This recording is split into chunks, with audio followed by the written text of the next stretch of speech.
Las Vegas, 1961.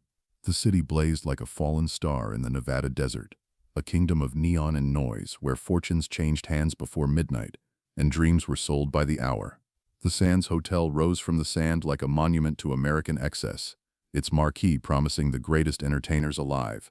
And on that marquee, 5 names glittered brighter than all the rest.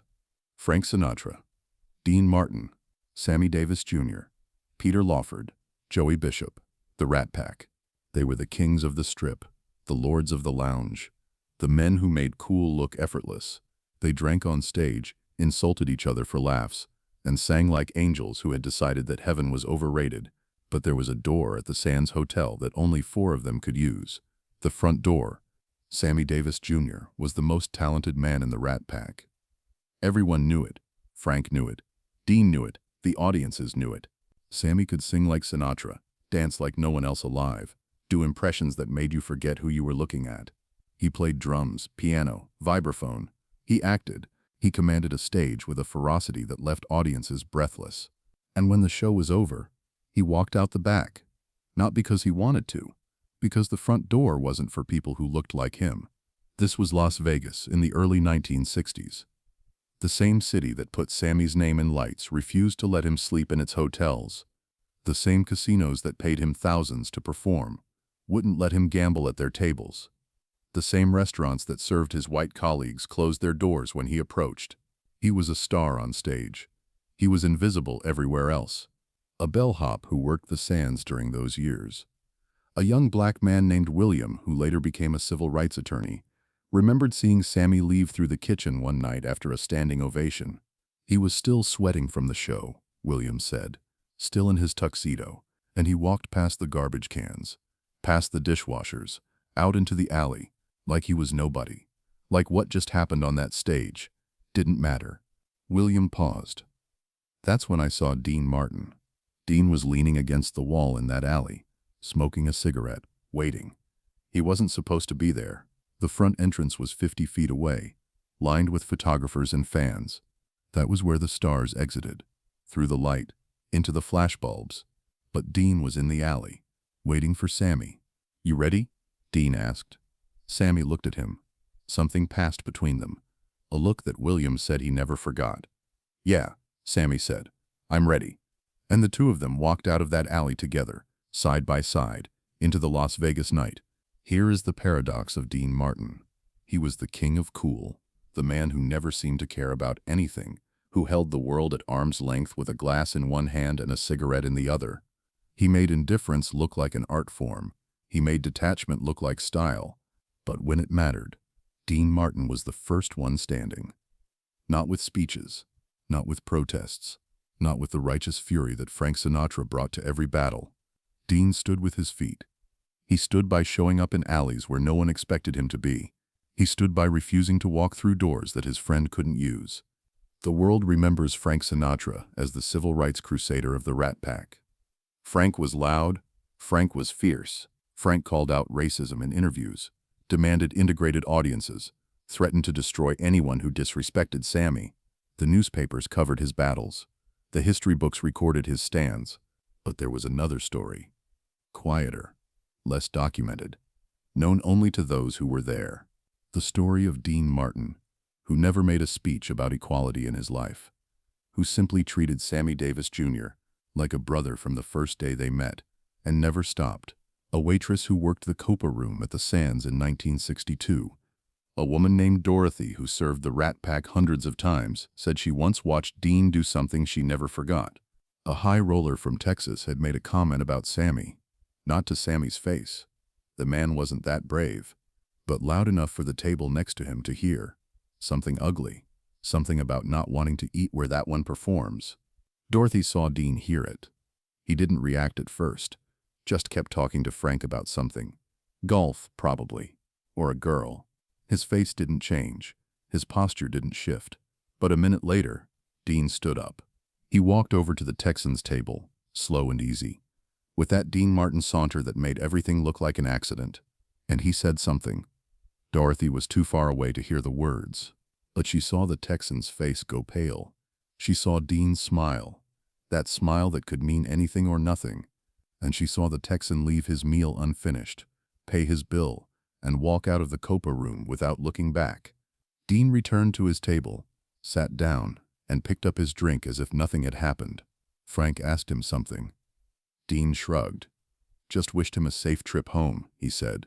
To understand what Dean's loyalty meant, you must first understand what Sammy endured. Sammy Davis Jr. was born in Harlem in 1925, the son of vaudeville performers, raised on stages, dancing before he could read. By the time he was 3 years old, he was performing professionally. By the time he was 8, he was the star of the family act. Talent was never his problem. America was. He served in the army during World War II, where he learned that a uniform didn't make you equal. It just made the hatred more organized. White soldiers beat him. Commanding officers humiliated him.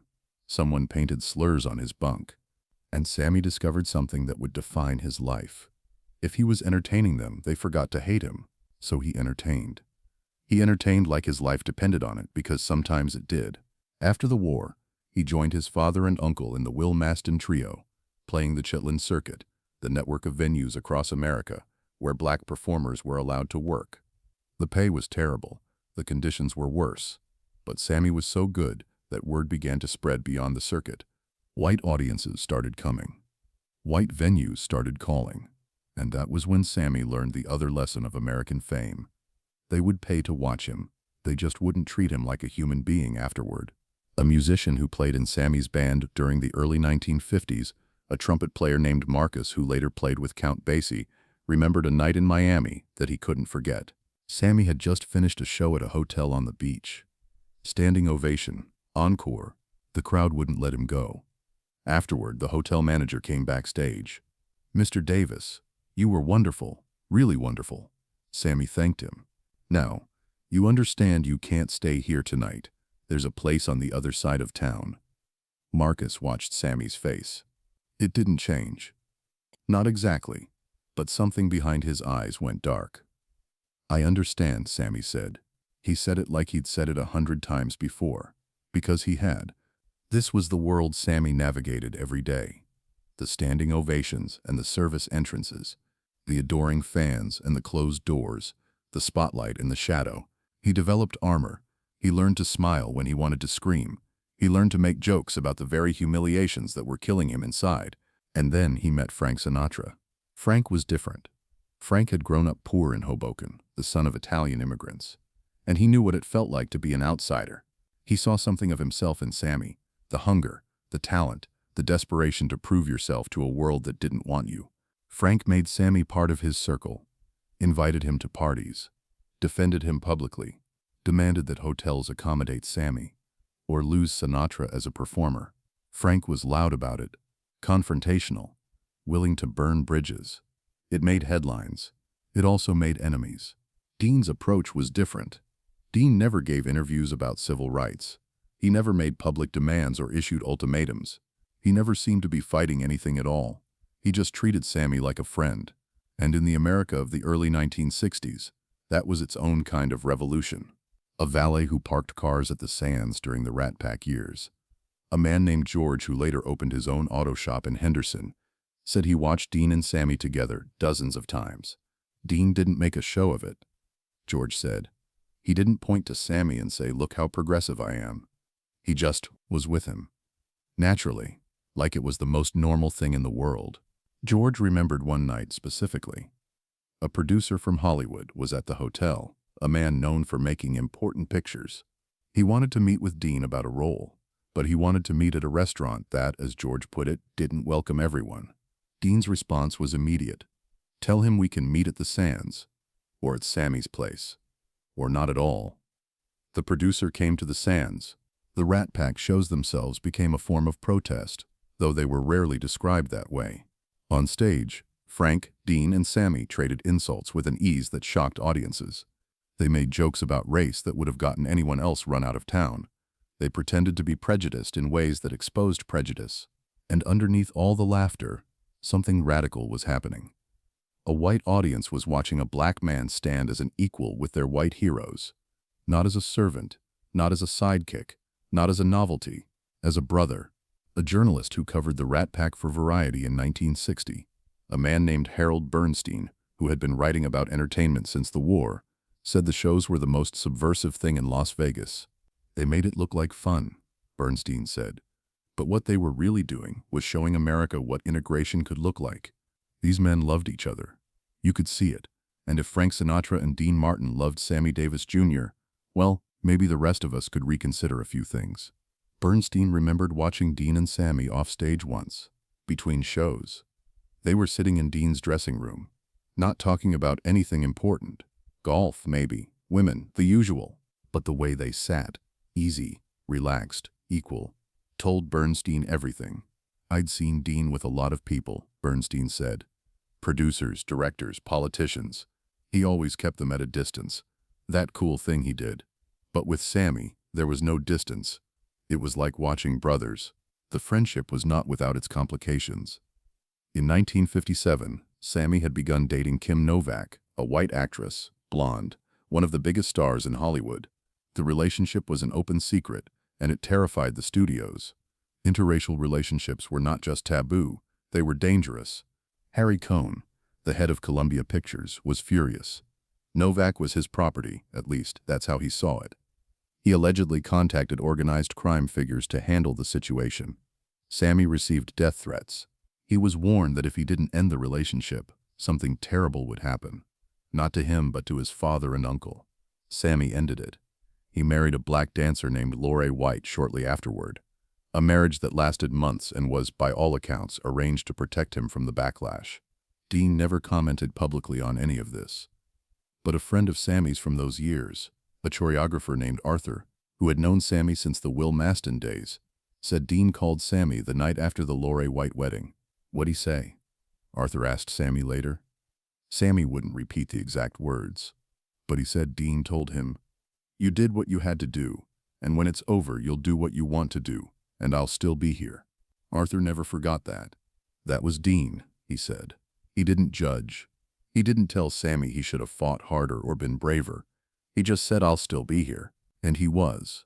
In 1960, the Rat Pack campaigned for John F. Kennedy. It was Frank's idea, mostly Frank, who believed in Kennedy, who wanted to be part of something larger than entertainment, but they all participated. The shows, the fundraisers, the famous summit at the Sands that became a cultural moment. And when Kennedy was elected, there was talk of the Rat Pack performing at the inauguration. All of them, including Sammy. But there was a problem. Sammy had recently married Mae Britt, a white Swedish actress. This time, he hadn't backed down. He'd married the woman he loved, and the country was not happy about it. Kennedy's advisors were worried. Having an interracial couple at the inauguration might alienate Southern Democrats. It might cost political capital. It might be inappropriate. Sammy was disinvited. A publicist who worked for the Kennedy campaign during the transition, a woman named Helen who later wrote a memoir about those years, said she was in the room when Frank Sinatra got the news. "He went volcanic," Helen said. "I thought he was going to put his fist through the wall. He couldn't believe it. After everything they'd done for Kennedy, after the money, the shows, the rallies, they were going to cut Sammy because of who he married." Frank threatened to pull out of the inauguration entirely. Dean, as usual, was quieter about it. But Helen said she overheard a phone call Dean made that night. "I don't know who he was talking to," she said. "Someone in the campaign, probably. But I heard him say, very calm, very Dean, you do what you gotta do. But you should know, some of us have long memories, and this town is smaller than you think." The next day, Sammy's disinvitation was made public. Sammy performed in Las Vegas that night instead. And Dean was there, in the audience, watching. The years passed. The Rat Pack era faded into legend, the shows becoming less frequent, the men growing older, the world changing in ways that made the early 60s feel like ancient history. Civil rights legislation passed, hotels integrated. Sammy could finally walk through the front door, but some doors, once closed, leave marks that never heal. Sammy became a different kind of star in the 1970s and 80s. He appeared on television constantly, variety shows, talk shows, guest spots on sitcoms. He played Nixon's inauguration, a decision that alienated many of his black fans. He was accused of selling out, of trying too hard to be accepted by white America. The criticism wounded him. A costume designer who worked with Sammy on a television special in 1978, A woman named Rosalie, who had known him since the Rat Pack days, said he was different by then. The joy was still there when he performed, Rosalie said. But off stage, he was tired. Not physically tired, soul tired. Like he'd been fighting for so long that he didn't know how to stop. But he also didn't know why he was still fighting. She remembered him talking about Dean once. "Dean never asked me to be anything," Sammy told her. "Everyone else wanted something. The studios wanted me to be safe. The activists wanted me to be angry. The public wanted me to be grateful. But Dean just wanted me to be Sammy." He smiled when he said it, but his eyes were wet. The question that haunted those who knew them. Why didn't Dean and Sammy spend more time together in those later years? The Rat Pack reunions were infrequent. The casual hangouts of the early days had faded. Life had intervened. Dean's marriage troubles, Sammy's endless touring, the simple drift that happens when men grow older, and the world that made them famous moves on. A driver who worked for Sammy in the mid-1980s, a man named Curtis, who later drove for several Las Vegas headliners, said Sammy talked about Dean often. He'd see something, a song on the radio, a golf tournament on TV, and he'd say Dean would love that, or I gotta tell Dean about this. Like Dean was still just a phone call away. Curtis asked him once why he didn't just call. Sammy was quiet for a moment. "Some things you say by not saying them," he said. "Dean knows how I feel. I don't gotta call him every week to prove it." Curtis didn't fully understand. Years later, he thought maybe he did. In 1987, Dean Martin's son died. Dean Paul Martin Dino was killed when his F-4 Phantom jet crashed into a mountain during a training flight. He was 35 years old. Dean was never the same. He withdrew from the world. He stopped performing. He sat in darkened rooms and waited for something that would never come. Sammy tried to reach him. A mutual friend who was present during one of these attempts, a singer named Vic who had known both men since the 1950s, said Sammy called Dean's house repeatedly in the weeks after Dino's death. Dean wouldn't take the calls. Not from Sammy. Not from anyone. Sammy didn't take it personally. Vic said. He understood. He said, "Dean's gotta go where Dean's gotta go. I'll be here when he comes back." But Dean never really came back. And 3 years later, Sammy was gone too. Sammy Davis Jr. died on May 16, 1990, throat cancer. He was 64 years old. The last months were brutal. The cancer spreading. Sammy losing weight.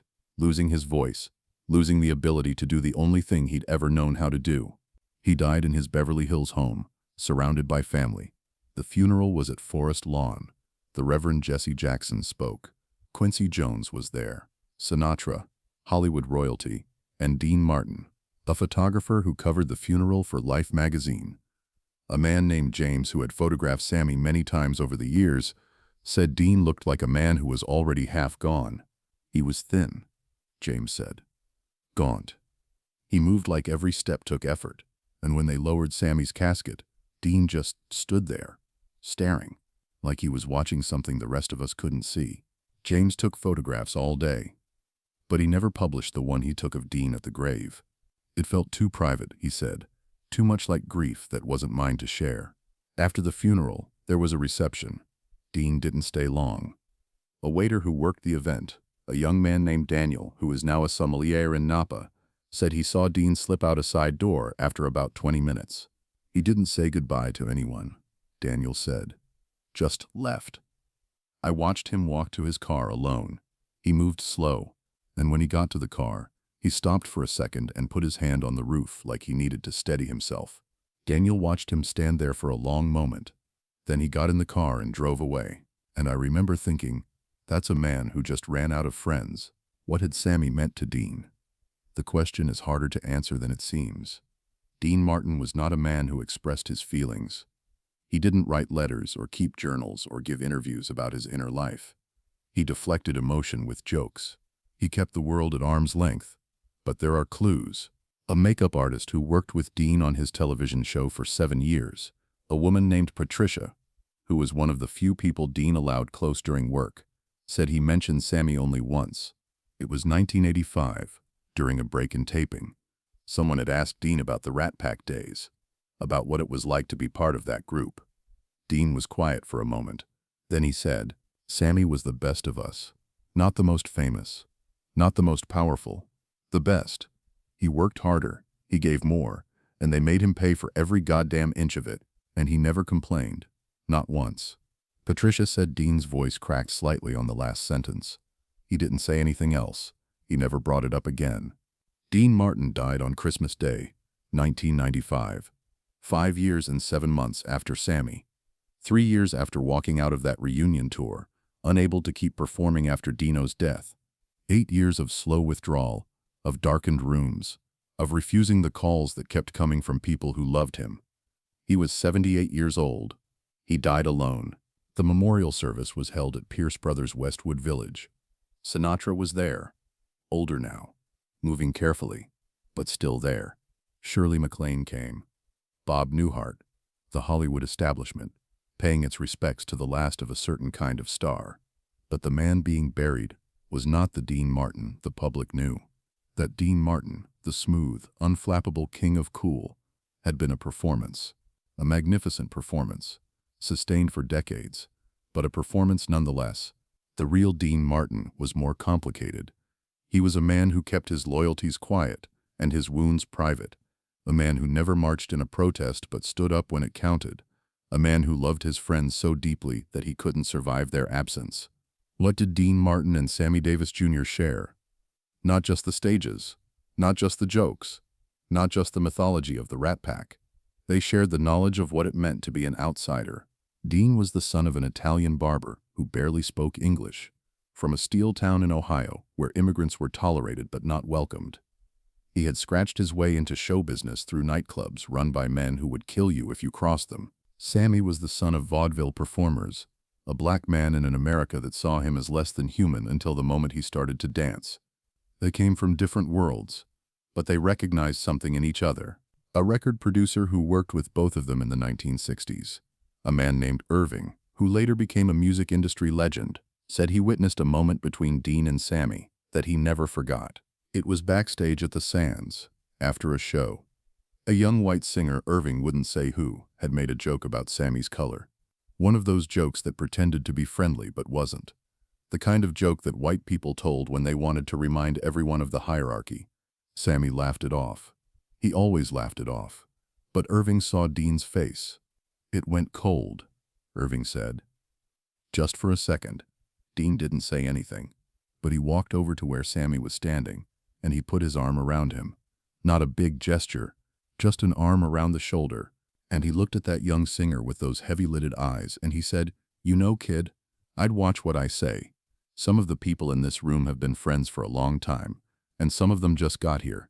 The young singer laughed nervously. Dean didn't. And that was it, Irving said.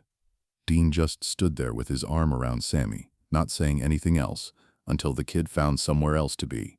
Some stories don't end with a resolution. Some friendships don't conclude with a final conversation, a deathbed confession, a moment of perfect understanding.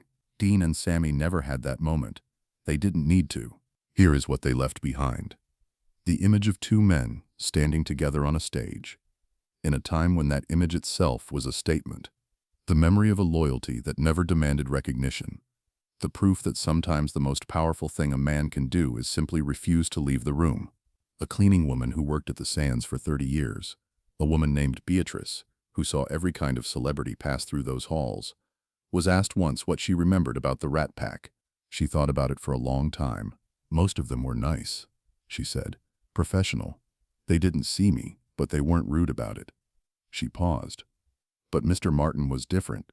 He always said hello, asked about my kids, remembered their names. She smiled. And one time, this was back in '62, I think, I saw him and Mr. Davis walking down the service hallway together, the one we used for deliveries and trash. I didn't know why they were there. But Mr. Martin saw me, and he winked and he said, "Beatrice, don't tell anyone you saw us. We're avoiding the boring people." She laughed. And Mr. Davis laughed too. And they walked out the back door together, like it was the most natural thing in the world. Beatrice wiped her eyes. "That's what I remember," she said. Two men who didn't care which door they used, as long as they used it together. The Sands Hotel is gone now. They demolished it in 1996, a year after Dean died. Imploded it in the middle of the night. brought the whole thing down in 17 seconds. Where the sands once stood, the Venetian now rises. A different Vegas, a different era. But somewhere in the dust of that implosion, there are molecules of what happened there. The applause, the laughter, the cigarette smoke, and the bourbon. The music that made strangers feel like family. And the footsteps of two men walking side by side through a service entrance because one of them wasn't allowed through the front door and the other one refused to go alone. Some loyalties are loud. They make speeches and demand credit and need the world to witness them. But the deepest loyalties are quiet. They show up in alleys at midnight. They put their arm around you when someone makes you small. They say without saying, "I'll still be here." Dean Martin never gave a speech about civil rights. He never marched. He never demanded credit for standing beside his friend. He just stood there, year after year, door after door, until the doors finally opened. And by then, it didn't matter which one you used, because you were walking through together.